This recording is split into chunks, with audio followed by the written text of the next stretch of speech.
2016, sa isang maliit na taniman ng mais sa kalubhaan ng Quirino, may isang lalaking nagtatanim ng may pangarap, si Onyok. Ang kanyang taniman ay hindi lang para sa pagkain, kundi para sa kinabukasan ng kanyang ina at kapatid. Malapit na tayong umaninay. Tapos bibili tayo ng bagong sapatos para kay kuya. At bibili din tayo ng maliit na telebisyon para makita mo na ang mga balita.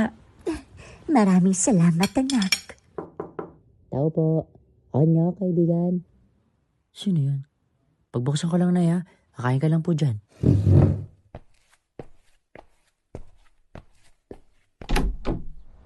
Oh, Kael mo. Anong ginagawa mo rito? Kailangan kasi namin ng tulong mo eh.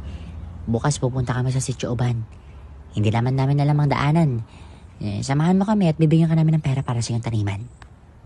Ngunit bukas kailangan kong akyatin ng bukid para ayusin ang mga tanim. Sandali lang ito, Onyok. Isang araw lang. Para sa ating bayan.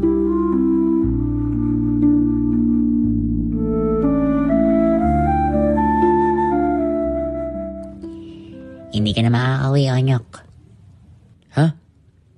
Bakit? Ang aking taniman. Ang nanay. Wanted ka na sa mga sundalo, Onyok. Kapag umuwi ka, papatayin ka nila. Sabi nila kasama ka na sa amin.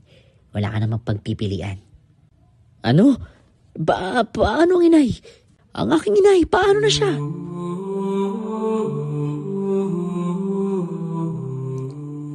Mga taon nang lumipas, ang buhay ni Onyok ay naging kadiliman. Araw-araw, ang kanyang mga kamay na dating nagtatanim ng mais ay nakahawak na sa baril. Nakakita siya ng labanan. Namatay ang dalawa niyang kasama at kahit si Kael mo ay namatay sa isang engkwentro.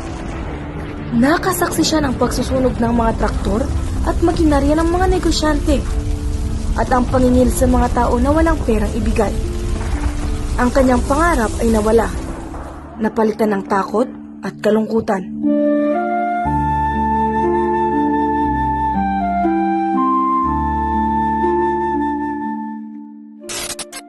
Ang ERCAC program ng gobyerno ay handang tumulong sa lahat ng dating miyembro ng NPA na gustong magbagong buhay. May pagsasanay, tulong pinansyal, at pagkakataong makasama muli ang kanilang pamilya. Onyok? Kuya? Onyok? Kuya? Onyok, aking kapatid. Kuya? Akala ko hindi na kita makikita ang buhay muli. Kuya, sobrang takot ako. Huwag ka matakot. Nandito na ako, ha? Nandito na ako. Narinig mo ang radyo. May programa ang gobyerno. Tulungan kang maging malinis ang iyong pangalan. Ang inay, Onyok, araw-araw kong hinihintay ng ating inay. Palagi siyang nagsisimba na makabalik ka. Bumalik ka na sa amin, Onyok. Takot ako, kuya. Baka patayin nila ako kapag sumuko ako.